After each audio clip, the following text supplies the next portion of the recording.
All right, welcome back to CBS News 24/7. We're keeping an eye on the Florida Everglades this morning, where President Trump is attending the official opening of the so-called Alligator Alcatraz. That's the new immigrant detention facility, expected to feature more than 5,000 beds in an effective tent city and an isolated airstrip in the swamp. Joining me now is CBS News immigration and politics reporter Camilo Montoya-Galvez. You know, I don't know, Camilo, if it's the president, the administration, or the media that is using this term Alligator Alcatraz. People may not remember. Alcatraz was actually a prison where people who had been convicted of crimes went to serve out their prison sentence. This is not a jail. This is not a prison. Some of these folks have not had their due process. Am I right about that? No, this is civil immigration detention.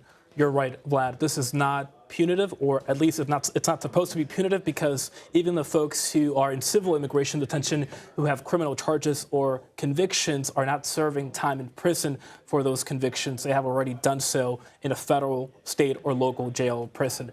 It is really important to note that the Florida Attorney General, who coined this phrase, Alligator Alcatraz, has said that this will be temporary in nature, that migrant detainees will be housed in tents and trailers, not necessarily in brick and mortar permanent facilities, because at the end of the day, the people who are going to be held here will be eventually deported from the country, unless they have an asylum request that is granted by an immigration judge or an asylum officer. But obviously, there are real concerns about conditions in this facility. But Florida Governor Ron DeSantis has said that detainees will receive legal services, medical services too, that they will have access to food and AC, and that they will receive all the services that they are entitled to. But of course, it is still a concern. At the end of the day, the administration also wants to project the message, Vlad, that if you come here illegally or are thinking about coming to the country unlawfully, there is now a non-zero chance and possibility that you could be sent to a detention center in the middle of a swamp in Florida. But would that include then people, for example, who have been living here for decades, who pay their taxes, who send their children to school, as we've seen, ICE raids that have rounded up those very individuals, young people, it could be, yeah. Children who, in some cases, the story that you reported on, that one child who had cancer, who was sent back to their home country. Could we see? Because the president campaigned on this idea that they were going to round up the very worst, the people who had committed crimes, in addition to breaking our immigration laws. And so the worst would be the ones that would be sent back first. But we haven't really seen that. We've just seen ordinary folks, in many cases, just law-abiding citizens, other than the fact that they may have overstayed their visas. So could they be mixed in with these criminal elements? Yes, because while the administration has targeted some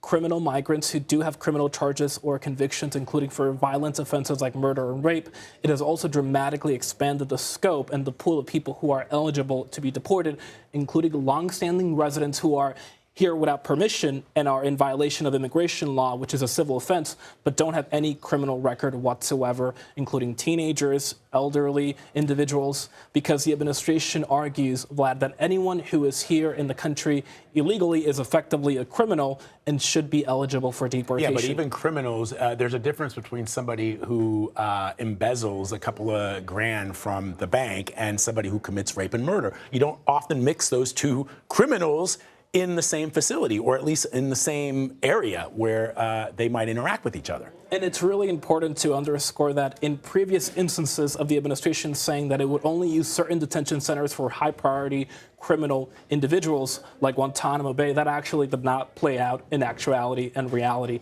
Some non-criminal migrants, for example, have been sent to Guantanamo Bay despite the conditions in that facility. All right, Camilo Montoya-Galvez, always excellent reporting, my friend. Thank you very much.